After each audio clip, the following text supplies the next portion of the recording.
მოგესალმებით ქაბატონებო და ბატონებო, ჩვენი დღევანდელი სტუმარი არის ბატონი ვანო ჩხიკვაძე, რომელიც არის ფონდი ღია საზოგადოება საქართველოს, საზოგადოება უფრო სოროსის ფონდად იცნობს ამ ფონდს, ექსპერტი ევროპის საკითხებთან დაკავშირებით. მოდით ესეთი თემით დავიწყოთ, რადგანაც საერთოდ ჩვენი გადაცემის ერთ-ერთი მიზანია, რომ ევროპის ისტორიაც ვაჩვენოთ აქ, რატომ შეიქმნა საერთოდ ევროპის კავშირი და რა იყო მიზანი ევროპის კავშირისა ამ ომის შემდგომ ევროპაში, რომელიც იყო ნაწილობრივ ჯერ კიდევ დანგრეული, ძალიან დიდი პრობლემები ჰქონდა და ევროპელებმა პირველ რიგში სწორედ კონფლიქტურმა მხარეებმა, გერმანიამ და საფრანგეთმა დაინახეს, რომ მნიშვნელოვანია ინტეგრაცია და რატომ მოხდა ეს? იმიტომ რომ იდეა ევროპის საერთოობისა და საკუთრებულად მანამდეც არსებობს, მაგრამ პირველად შეიძლება ითქვას, რომ სწორედ ამ პერიოდში ჩაეყარა სერიოზული საფუძველი ევროპის გაერთიანებას. ყველაზე მნიშვნელოვანი ჩემი აზრით პირველ რიგში მადლობა მოწვევისთვის.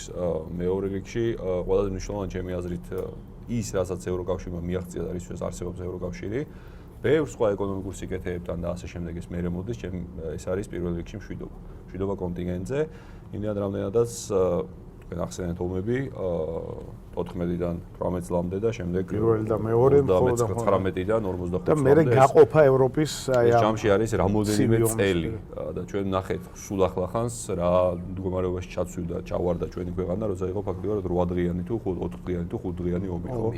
და ეს რო გრძელდება, წარმოიდგინეთ თითქმის 20 წელი, ეს არის ფაქტობრივად საშინელება. ანუ იქ მიხვდნენ, რომ ერთადერთი და ამოსავალი წერტილი იყო ის, რომ რაღაცნაირად ორი მხარე ისე დაკავშირებოდა ერთმანეთს, რომ ერთი ყოფილიყო რაღაცა ეკონომიკური პროექტი, რომელიც რეალურად საფუძველი გახდებოდა, რომ ყოფილიყო იქნებოდა კონტინენტზე მშვიდობა. მე ვფიქრობ, ყველაზე დიდი მონაპოვარი და როცა მე ველაპარაკები ჩემ ხელებს, ჩემზე უფროსებს, ჩემ მეგობრებს, ისინი თვლიან, რომ ყველაზე დიდი მიღწევა არის ის, რომ შენ იცი, რომ ხვალ ომი არ იქნება. სამწუხაროდ ჩვენს თაობაში, ჩემ თაობაში ყოველ შემთხვევაში, ჩვენ თან მუდამ არის ამის შიში.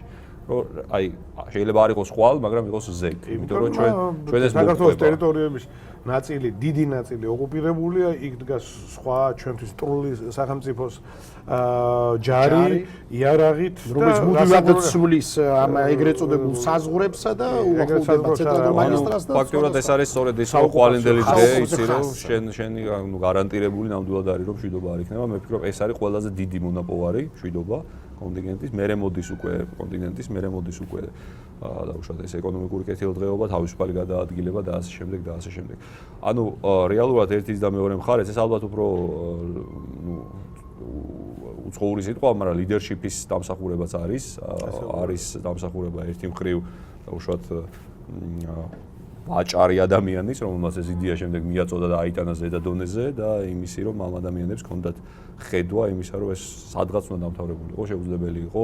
და აი როდის დაიწყო ეს თვითონ ევროკავშირი თვითონ ტერმინი როდის გაჩნდა? იცით რა არის 40-იანი წლების ბოლოში ევროკავშირი არა, ევროგაერთიანება გაჩნდა ბოლოში. ეკონომიური გაერთიანება იყო პირველი და შემდეგ მალევე მეორე მსოფლიო ომის შემდეგ ჩამოყალიბდა უკვე როგორც ეს უკვე ასე ვთქვათ მე-20 საუკუნის დასასრულს უკვე ევროკავშირი როგორც ესეთი ჩამოყალიბდა მაშინ როცა შეიქმნა ევროკავშირი. მთელი რიგი საფეხურები გაიარა. ხელშეკრულება ეს იყო დაუშვათ თავიდან იწყებოდა საბაჟო კავშირის შექმნით, უფრო მეტი ინტეგრაციით, ჯერ იყო თავისუფალი ვაჭრობა, მერე იყო საბაჟო კავშირი და ბოლოს ეკონომიკური ინტეგრაციის უმაღლეს საფეხურს მიაღწია, რაც არის ერთიანი სავალუტო გაერთიანება. ჩვენ გვაქვს და არის დაუშვათ, როცა ორ ქვეყანას შორის არის თავისუფალი ვაჭრობა, მაგალითად საქართველოს თურქეთთან გაფორმებული აქვს თავისუფალი ვაჭრობის შეთანხმება.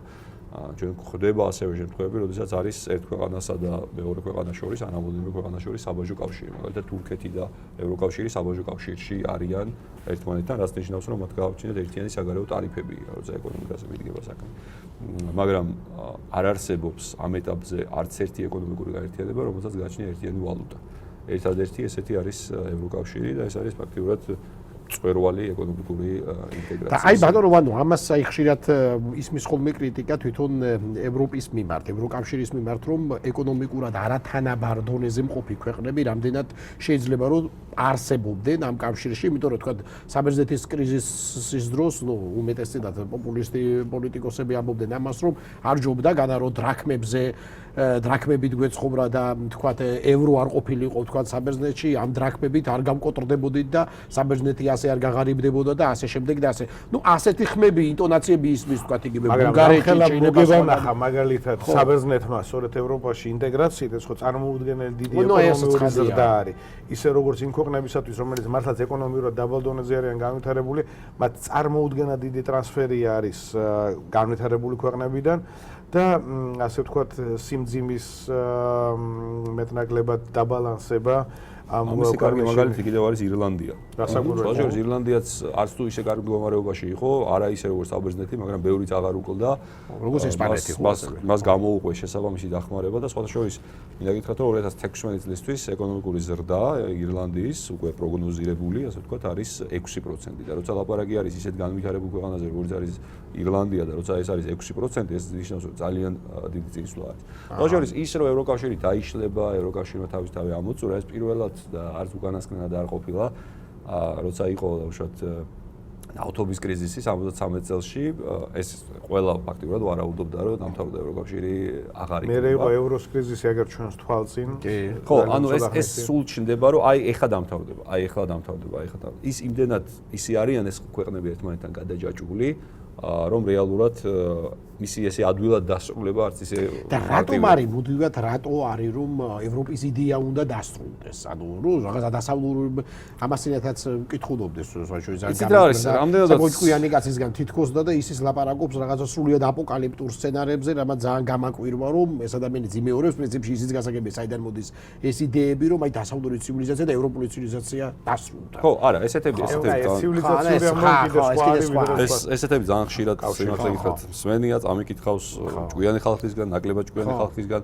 ისეთ რა არის, ხო, რა თქმა უნდა, ესეც არის, მაგრამ ჩემი აზრით, რამოდენიმე მომენტი არის აქ, ეს უშუალოდ უფრო ინდივიდუალური მიდგომებია პირველ რიგში და მეორე რიგში რაც არის ძალიან მნიშვნელოვანი, რაც უნდა იცოდეს ყველა საქართველოში, რომ ევროინტეგრაციას დასასრულით, ამას ავიღებ ჩვენ ევროკავშირში გაწევრიანებად. და ჩემი აზრით ეს არის დასასრული, ეს უნდა იყოს დასასრული ყოველ შემთხვევაში და იქ მე ნორმალურ ევროპულ სახელმწიფოდ გადაქცევა და ისე მოქცევა როგორც არის საჭირო. აქ ეს ნიშნავს, რომ რაღაცა სფეროებში შენ სუვერენიტეტს აღარ გექნება. აი მაგალითისათვის მარტივად რომ გითხრათ, ამდენად ძალიან კარგი და ძალიან მეგობრული ქვეყანა არის ჩვენთან ლიტვა, თუ ვინმე იტყვის და უშუალოდ თუ ვინმე ყავს ჩვენ ევროკავშირში ლობისტი ერთ-ერთი არის ლიტვა. ლიტვას ცალმხრივად არ შეეძლო და აქამდეც არ შეუძლია და არ შეეძლო მაგალითად საქართველოს მოქალაქეებისთვის ვიზების გაუქმება.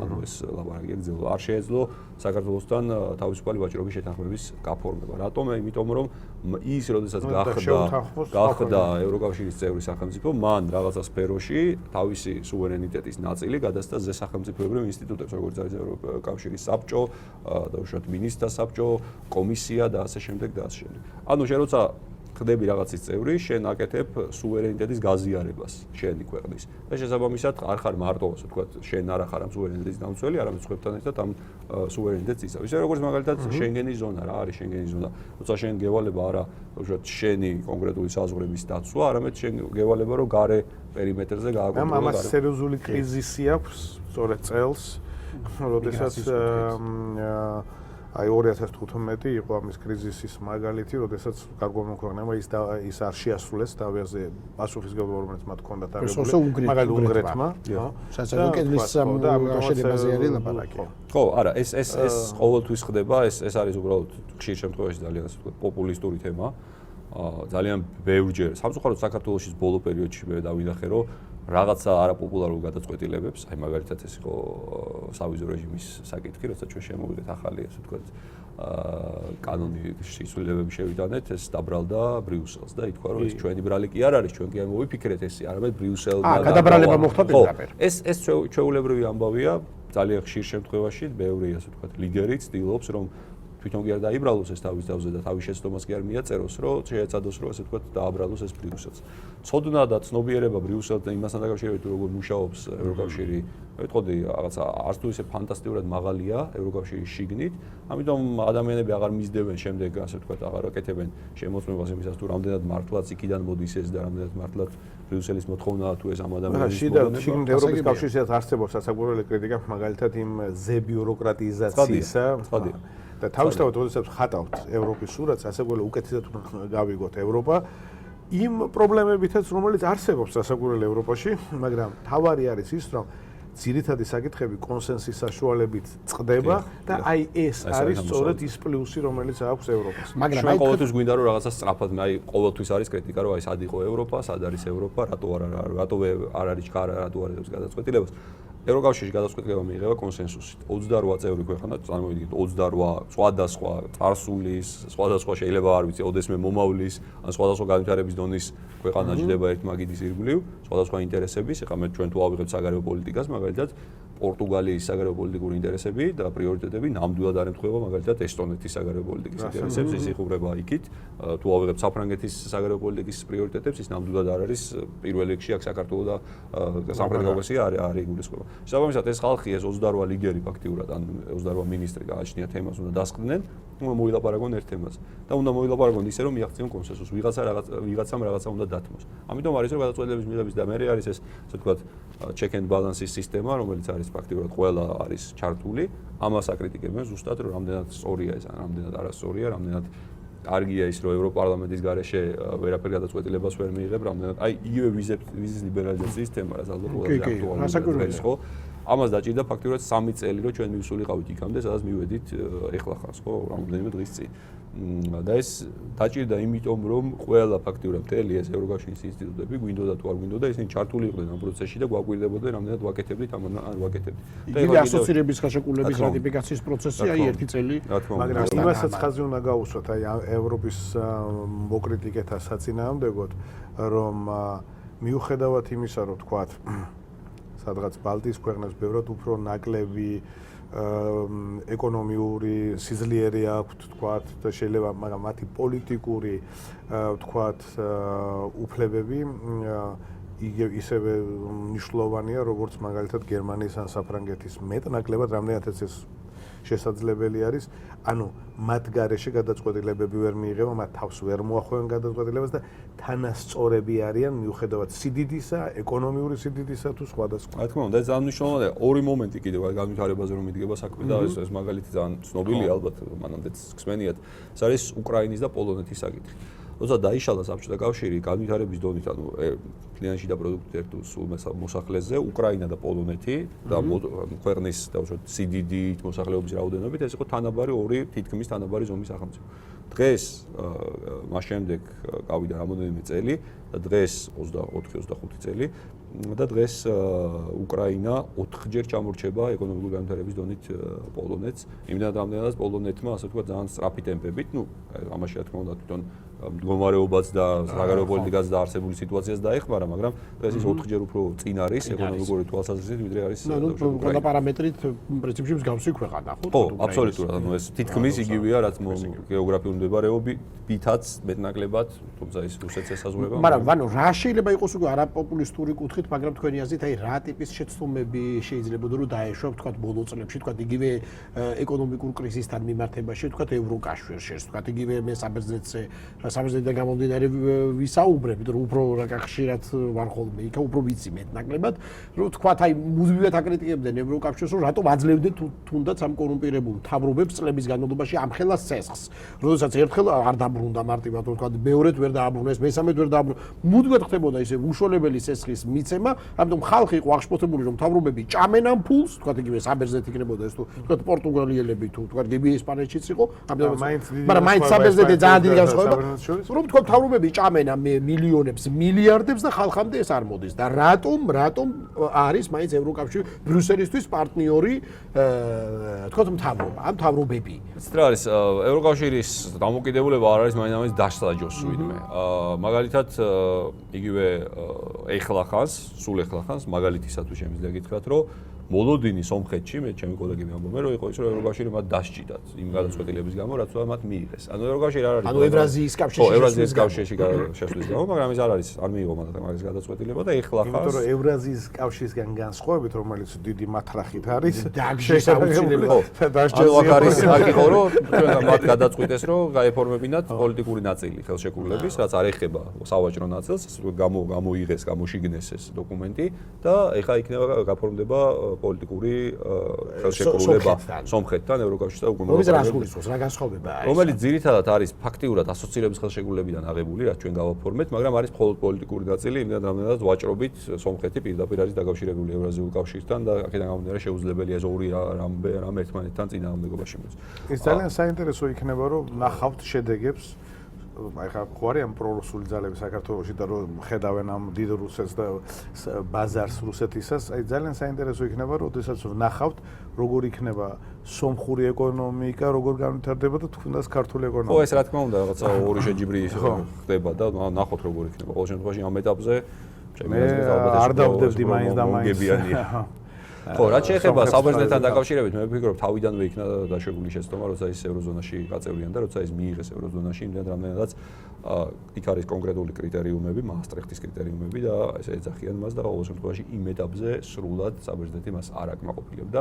შესაბამისად, ალბათ ეს კონკრეტულად ევროზონაში მიერთებასთან დაკავშირებით მეკითხებით, ეს იყო ალბათ პირველ რიგში დაშვებული შეცდომა, ამაზე ძალიან ხშირად არის საუბარი, ის ჯერ უნდა მომზადებულიყო ამისთვის, არ იყო აუცილებელი, რომ დაფუძნებისთანავე ევროზონის შეერთებოდა მას და რაღაცა პერიოდის შემდეგ მიერთებოდა ამ ევროზონას. ეს არის ამას ძალიან ხშირად ამბობენ და ახსენებენ ხოლმე, რომ ეს არასწორად მიღებული გადაწყვეტილება. მაგრამ ახლა თქვენ ფიქრობთ, რომ პრინციპში ეს ტენდენცია ჩანს, რომ ამ კრიზისს ევროპა და მათ შორის თქვა იგივე საბერძნეთი დაძლევს. კონკრეტულად საბერძნეთზე გამიჭირდება მე თქმა, მაგრამ ახლა ირლანდია არის ყველაზე კარგი მაგალითი. ირლანდია, რომელიც იღებდა დახმარებას ევროკავშირისგან, არათუ დახმარება შეწყვიტა, არამედ აგერ ხედავთ, რომ 2016 წელს არის 6%-იანი ზრდა დაგეგმილი, რაც კიდევ ერთხელ ვიტყვი, ეს საოცრები სფეროდან არის იმდენად. აქ შეიძლება კიდე მთელ რიგ სხვა მენტალურ საკითხებთანაც ჰქონდეს კავშირი, ასაგვირელი აღმოსავლეთ ევროპისა და დასავლეთ ევროპიდან სხვა. ხო,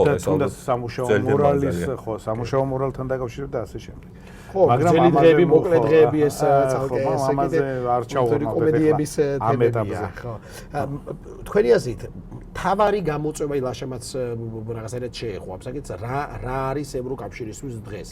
თავარი გამოწვევა, თავარი საფრთხე თუ შეიძლება ასე ითქვას. თავარი საფრთხე და გამოწვევა არის მე მგონი, როგორ წარმოუდგენია მას რა მისი ასე ვთქვათ ყოფა. ანუ აქ არის ორი ამბავი. ერთი არის გაღრმავება და მეორე არის გაფართოება.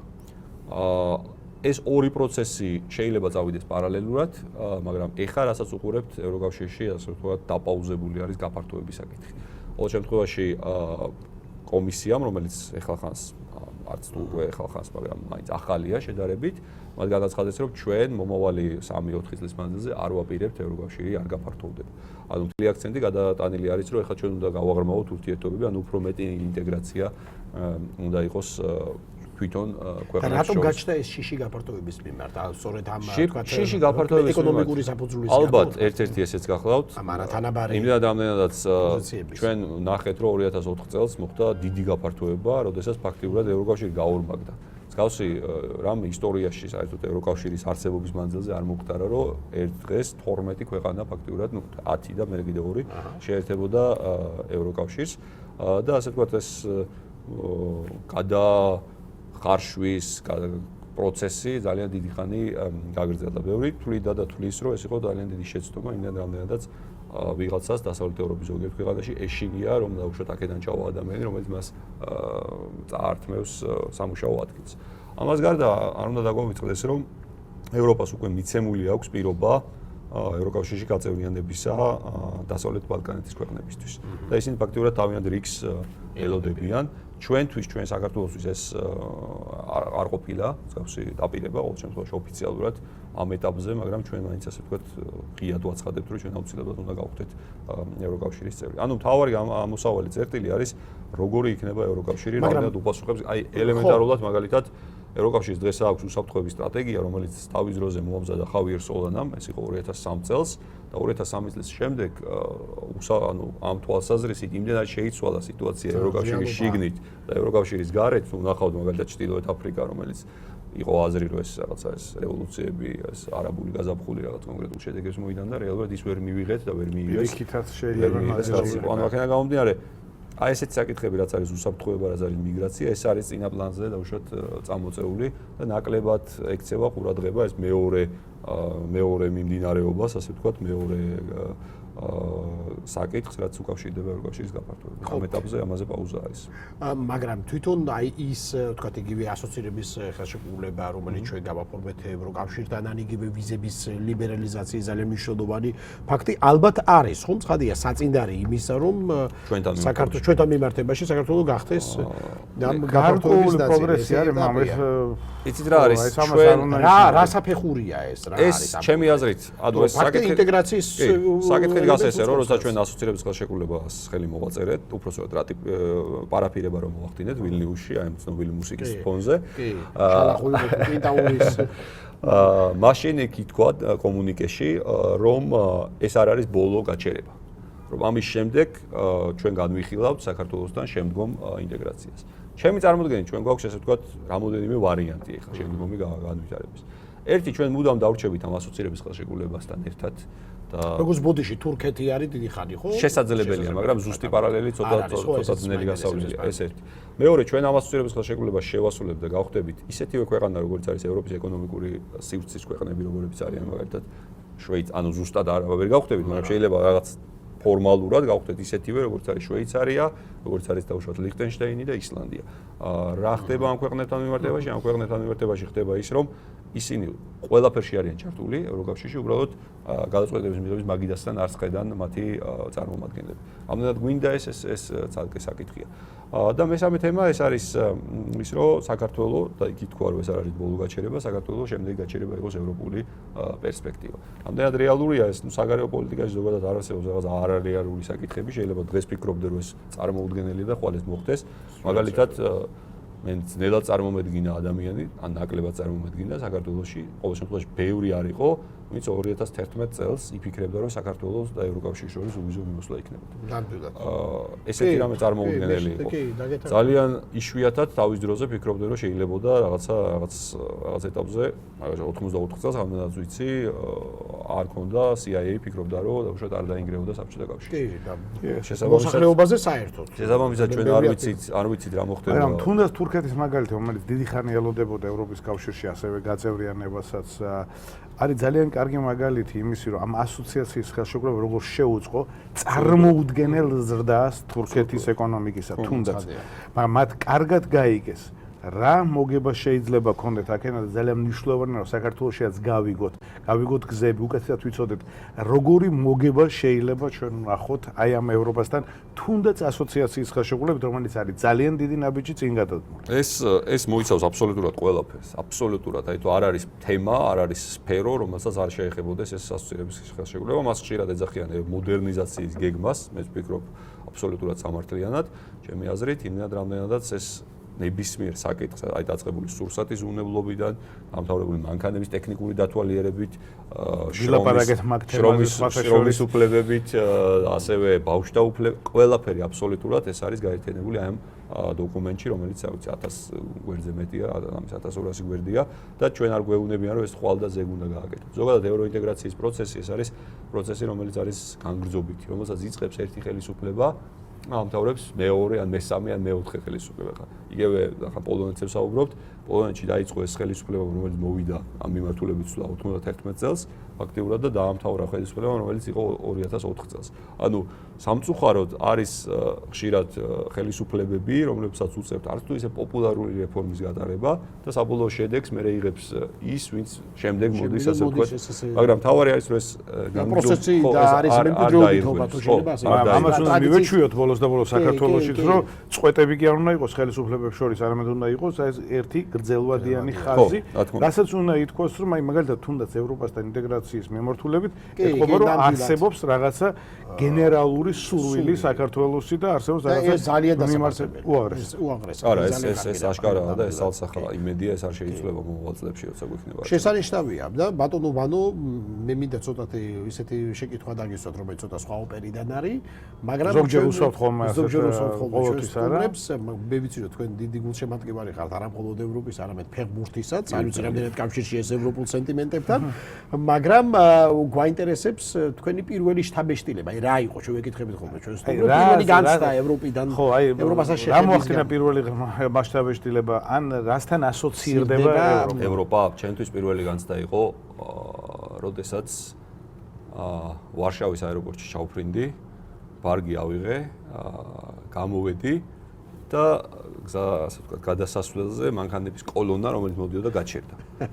ეს იყო აი თბილისიდან ჩასული ბიჭისთვის, ეს იყო აი არ ვიცი, ვერ წარმომედგინა, რომ აი ეს 60 მანქანა გაჩერდა ჩემთვის, იმისთვის რომ ჩემთვის გზა დაიწყოს. ეს არასოდეს არ ამოღო ჩემი ასე ვთქვათ მეხსიერებიდან. პირველი შეხება ეს იყო ეს. და მეორე იყო, როცა ვსწავლობდით ერთად, როცა დაეკარგა ჩვენმა ჯგუფელმა ერთ-ერთმა რაღაც გარეთ ეზოში რაღაცა საკმაოდ ძვირფასი მძივი, მეორე დღეს მოიწერეს ელფოსტაზე ერთ-ერთმა, ვინც იპოვა, რომ ეს ნაპოვნია და ჩემთან არის. ეს ორი, რომელიც მომდრიალებს ჩემ მეხსიერებაში. შესაძლებელია. ძალიან კარგი. ძალიან დიდი მადლობა. დიდი მადლობა. საინტერესო საუბრისთვის. მადლობა.